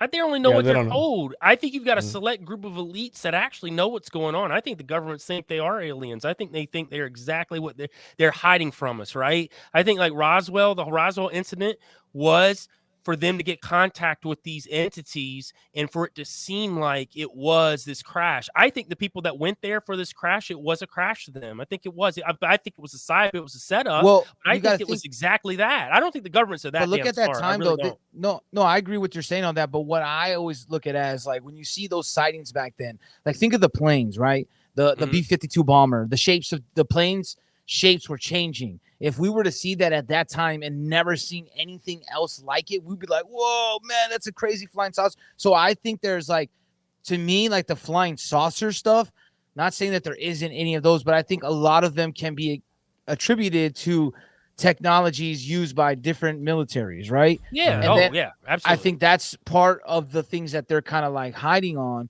of like, oh, we don't know what that is because it's new technology. So they let it go. And I think too, I also have this belief. I mean, I've heard some encounters of it where there's these like MK Ultra abductions, right? Like where they have things, you know, they have the voice of God and they have these things that get into people's heads and maybe even our dreams. And maybe some of these abductions that we've heard these stories are that seem so real is because it's a dream and there's such a vivid dream that they're able to give us some information out of it, but not necessarily the extraterrestrials we think of, right?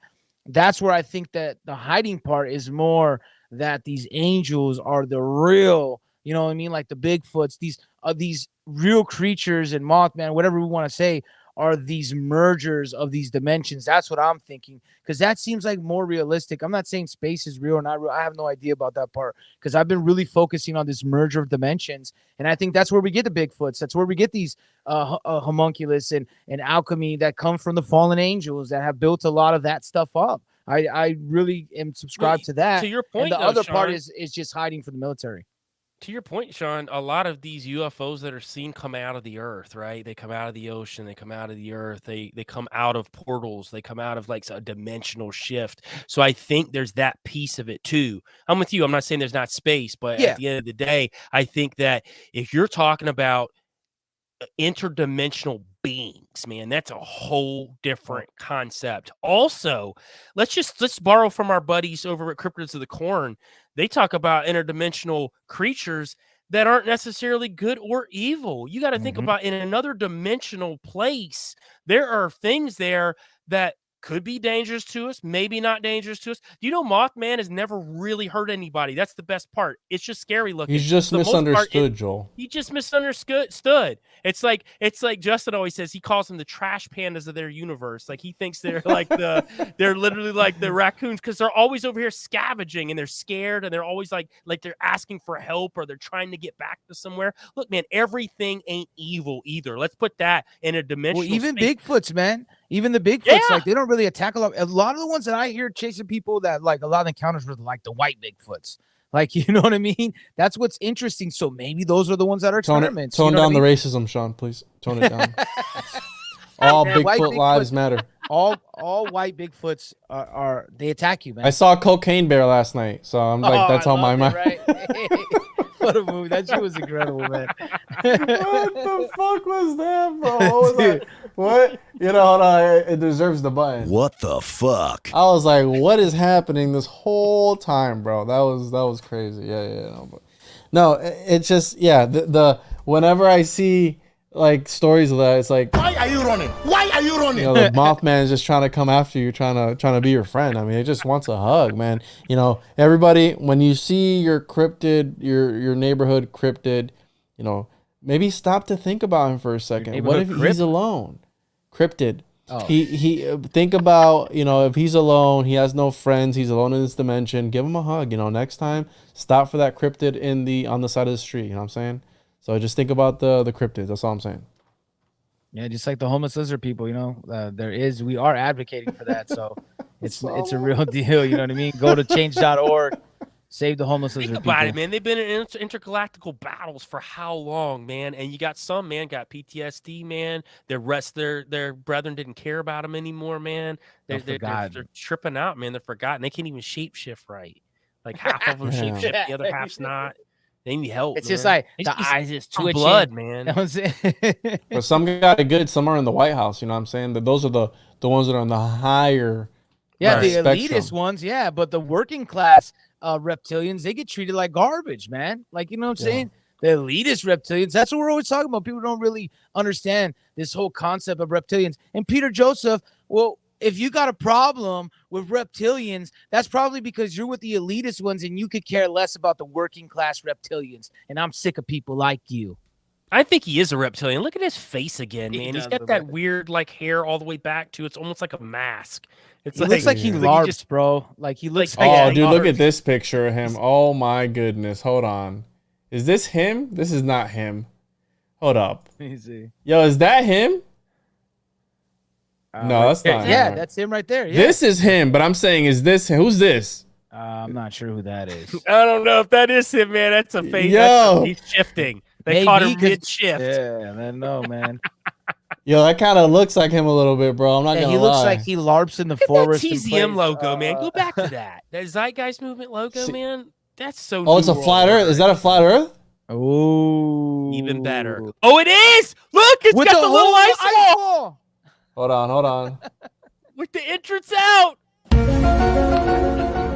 Yo, bro, and I just see. No, never mind. That shouldn't. This isn't the flat Earth, bro. The people on the flat Earthers on my YouTube are gonna be going. They're gonna have a heyday with us. Yeah, they're gonna be so tight, man. Bro, we got it. I'm gonna get this guy on.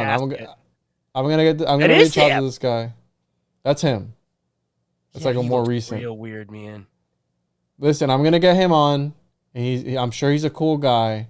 We're gonna let him defend himself and talk about. Just don't play any Alex Jones clips, man. He hates Alex. I think that, and it's also part of it is that, you become the monster that you are hunting, right? If you stare into the abyss long enough, the abyss stares back into you. And I think a lot of these guys get lost in the sauce themselves and they start to become what the monsters that they're trying to take down. They become that without intentionally doing it, but it just happens because at the end of the day, you got to side with somebody if you're going to pick a side.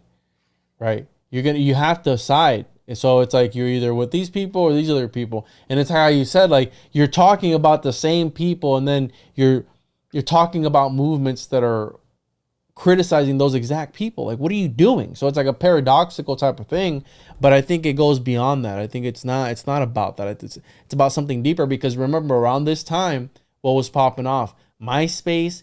Facebook had just been founded a couple years before this came out, and also the idea that Facebook could have been this rebranded DARPA program, right? That they couldn't do it because it was too intrusive into people's lives. Well, let's just LifeLog. Let's just go ahead and LifeLog. Just because they had people that worked on LifeLog that also worked on, dude, they tweeted. Just DARPA a coincidence. tweeted it. They tweeted about just it. Just because LifeLog stopped the same exact day that Facebook. The started. CIA investigated the CIA and ruled that there was no foul play. Okay, the lizard people investigated that the lizard people were okay. All right, so I guess it's fine.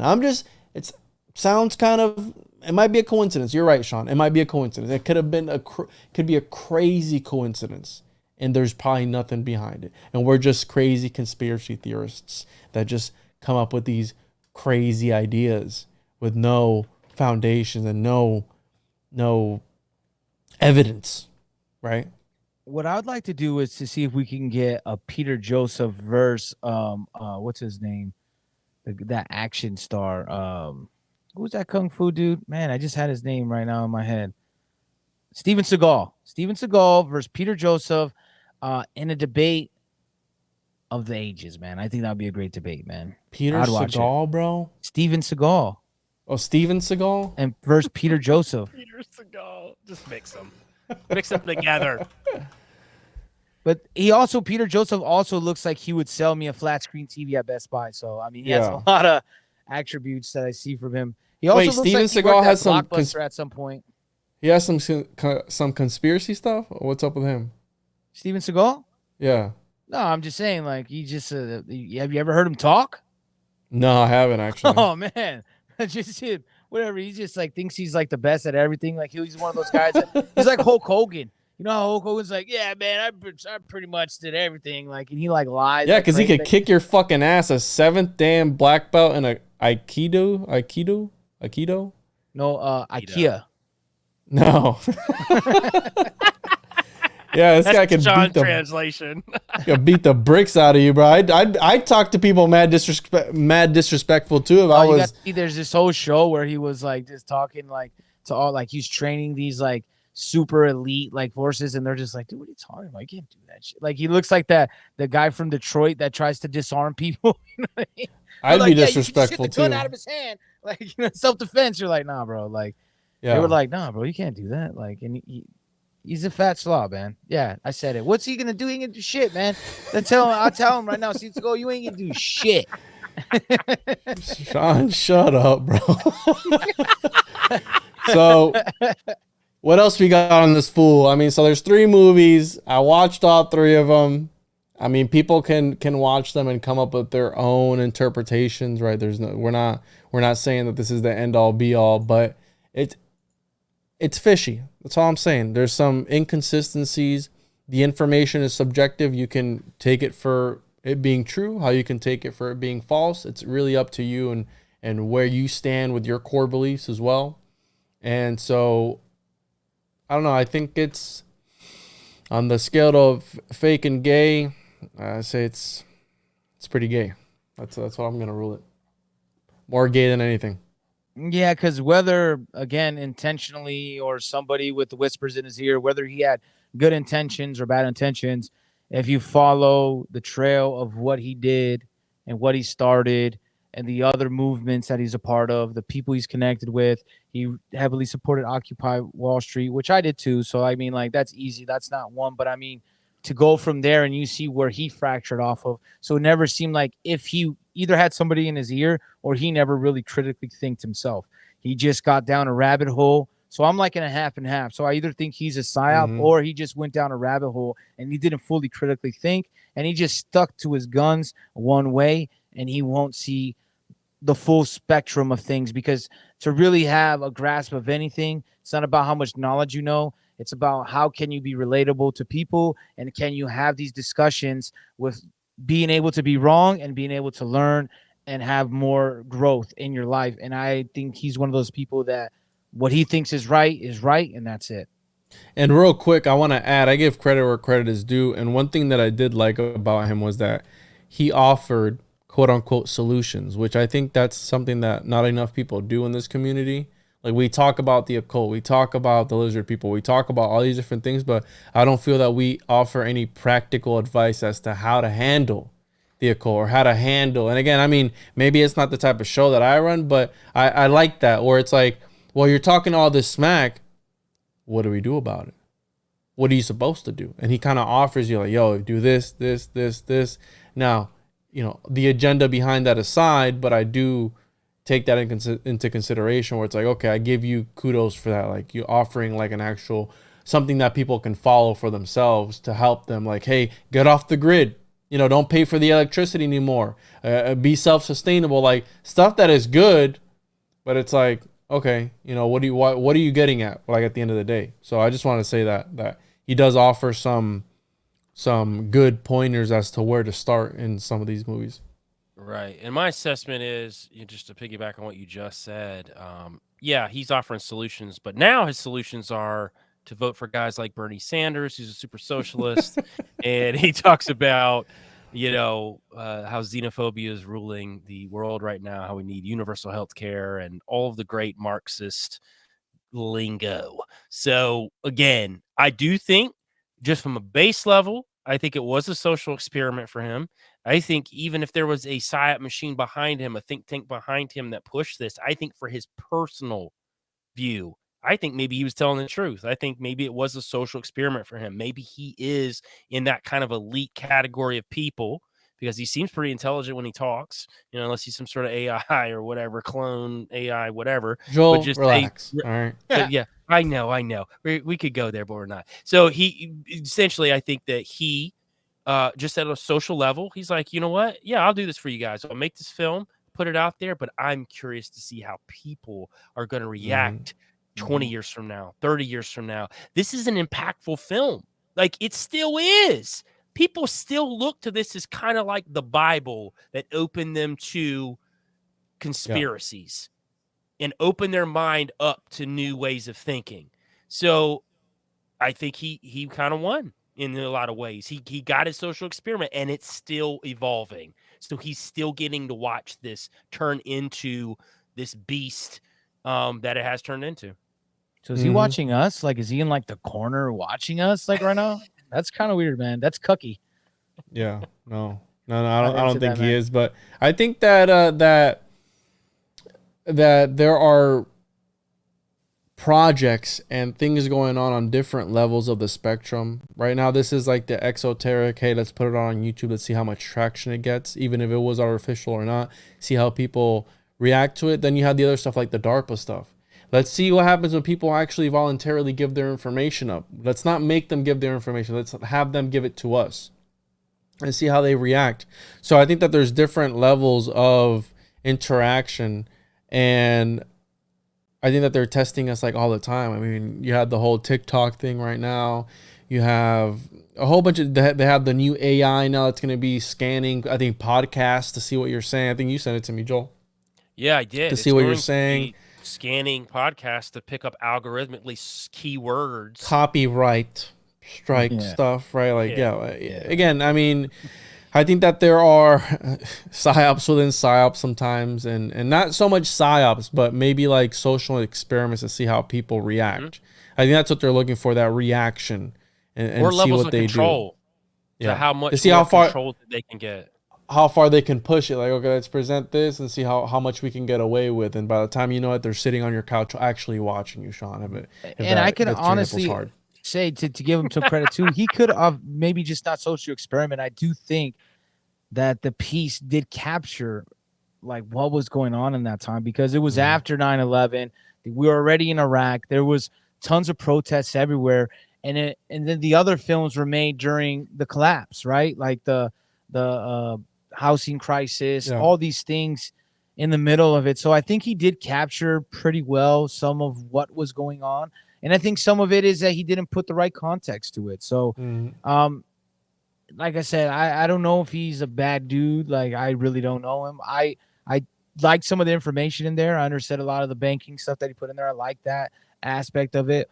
And the 9/11 stuff, I thought it was interesting that he really didn't speak about it. He kind of just put clips so he could like kind of fall back like, he didn't really say too much.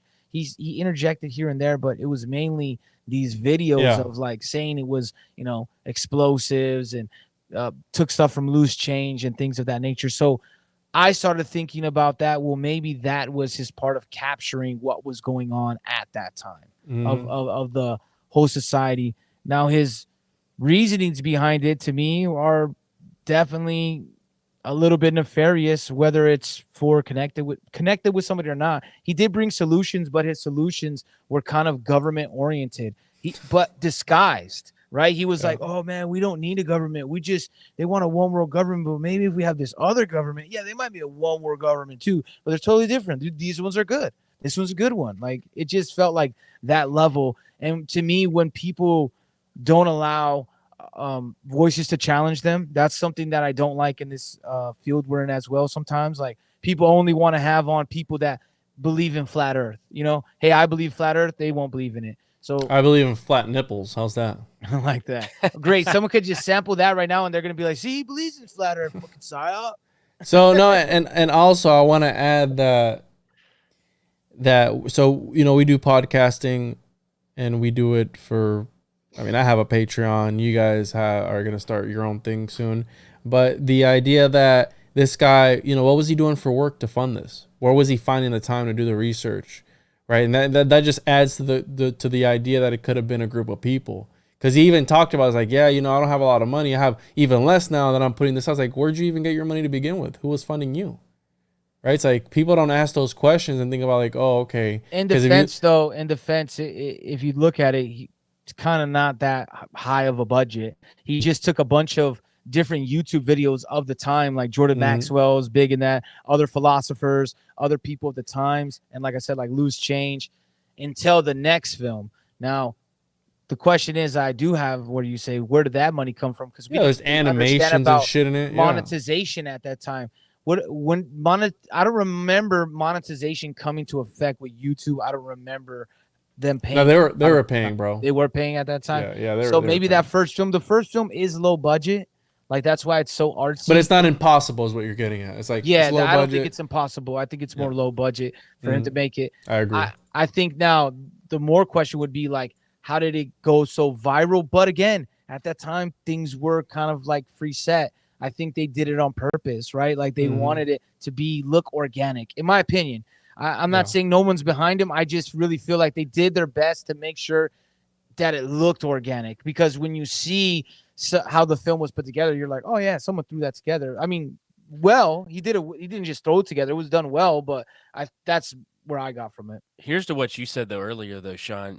Back then we didn't understand algorithms and we didn't understand how a lot of that worked. It would be very easy for them to, like you said, make it look organic by just having it in your face when you log into YouTube. Like, oh, what's this? You know what I mean? And just having it in that feed to where it's constantly in people's feeds or people. Well, it's still able to search it. Right. Like you're not able to search a lot of stuff. Like, why is that still allowed? That is that film so easy to find? It's very easy to find. It's free on Tubi. Like all three of them were on Tubi for free, so you can get them anywhere. They're free Amazon on YouTube. Prime. Yeah, and they're free on YouTube. They're free everywhere. I mean, and I do agree what you said earlier too. On some of these films that get put out, like the Flat Earth films, they get canned on purpose. I think they put them out there and get them canned on purpose because what it makes them look like is see, they're hiding it. They're hiding it. Like that's part of the plot too. But I think that with the Zeitgeist film, it was kind of the first of its kind, right? He's kind of stepped away, but they're letting it keep going because there are new people that are picking up Zeitgeist now, and it's opening up their world, right? Yeah. You got people that are like watching it. Hell, Zeitgeist, and I'd have to go look at the numbers and stuff. I wouldn't surprise me during 2020 if that movie didn't get like a resurgence during that time, when everybody was at home, man, especially with everything going on. So it's very possible that film and the three really could have taken like a big surge during that time. So yeah, I'm with you guys on it. That's kind of my final assessment on it too. I maybe not a psyop. I think the film is a psyop. Maybe not him. Maybe he loves it more of as a social experiment. And maybe he's like, you know what? I'll make it to do this, but whatever you guys are doing with it, like, I don't care. It could be It's a good film to start off on, but to open your mind, don't like use it as gospel as it's right on everything. And I would tell people to not only watch that, but really go read the Christ Conspiracy, the greatest story ever sold. And then see for yourself how a lot of what's said in that book is kind of referred to in this movie. The documentary is kind of meshed together, and I think that's why I said he had like a tunnel vision. He read a book. It's like when I've said to you many times, there's people in this community, Joel, that watch a documentary and then that is their philosophy forever, right? Like they watch one documentary, this is how I'm living my life. And I think that played a huge aspect of the making of this film. My ideas are constantly evolving because I'm constantly doing research, and especially if it's on something that I enjoy, I'll probably be researching it like years, and it's constantly changing because I'm finding out new information. And I also like to read a lot of stuff that I don't agree with either. So I'll go read things that aren't necessarily go pick up a copy of Mein Kampf. Go get some stuff that not necessarily Whoa. Tone it down, Joel. All right. That you like. You know what I mean? I'm saying from an academic point of view, you should read everything because that's way you get a concept of where these guys came from when they wrote these books.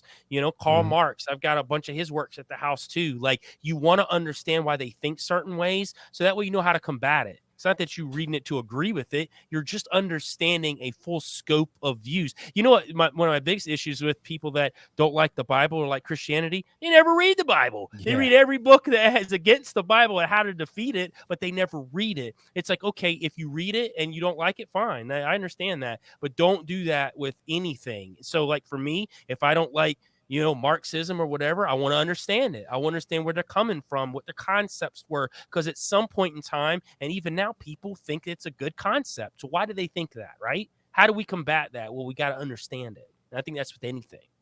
I think our CIA agent today's having a ball. He's like, got him, boys. He's got Karl Marx's Mein Kampf too, bro. Yeah, he's got all the stuff, bro. Next thing you know. FBI, open up! Bro, you got him. No, I think our CIA agent was like, man, I thought Juan was not going to be able to squeeze the homunculus in, but last shot, time ticking down, he got that last bucket up, and we're like, yeah, got you. Yeah, bro. I mean, the homunculus fits Stuck anywhere. some Nephilim earlier too, so that was cool. Yeah, bro. We got to do it for the people. The people are waiting too. They're like, yo, how many? They got the Pentecostal counter. They got the homunculus counter. They got the Pentecostal homuncul. Whatever, bro. They got all that stuff. So yeah, I people check it out again. Watch the movie if you haven't ever. This is something that started my journey, I guess you could say, and opened up my eyes at the time. And hell, I mean, I even quoted some stuff for the longest time out of this movie.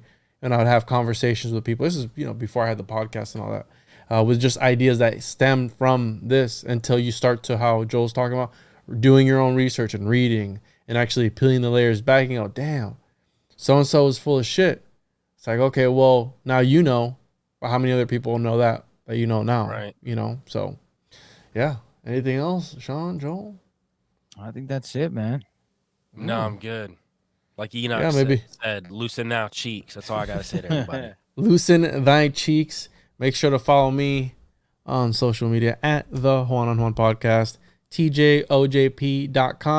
Hey, make sure to get the June Paranormality magazine issue. Your boys on the cover, the last living homuncologist, the Florida homuncologist in the house. I am solidifying that title. I am the humunk daddy. And you will respect me. The hey, Humunk and check Lord. this out. You can get a discount on it if you go there and use our promo code TJOJP. Bird Killers.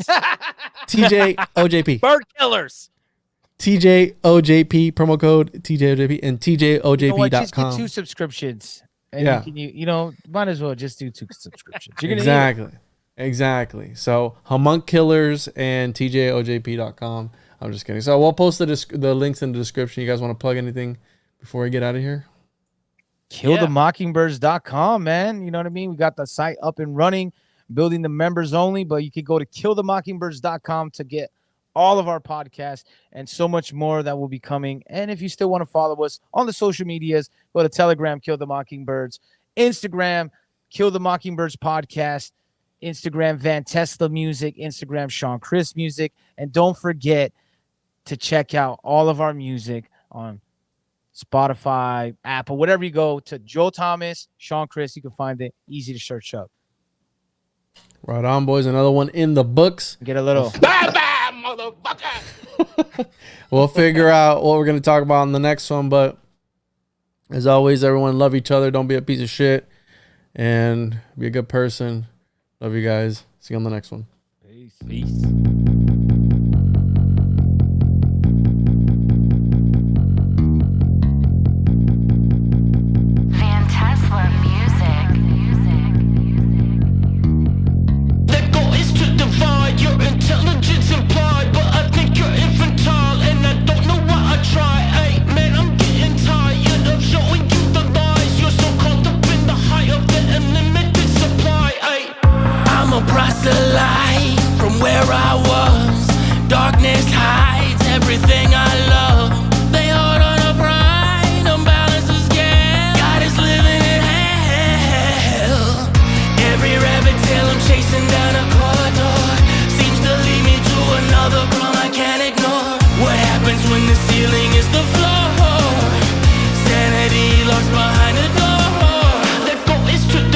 You're intelligence implied, but I think you're infantile, and I don't know why I try. Ay, man, I'm getting tired of showing you the lies. You're so caught up in the height of the unlimited supply. Ay, ay.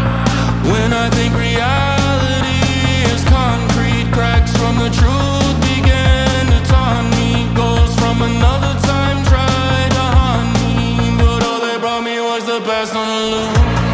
When I think reality is concrete, cracks from the truth begin to taunt me. Ghosts from another time tried to haunt me, but all they brought me was the best on the loop. What's behind the curtain? I'm digging into things. They say I'm on the spectrum. Craftsman at these threads trying to build a road.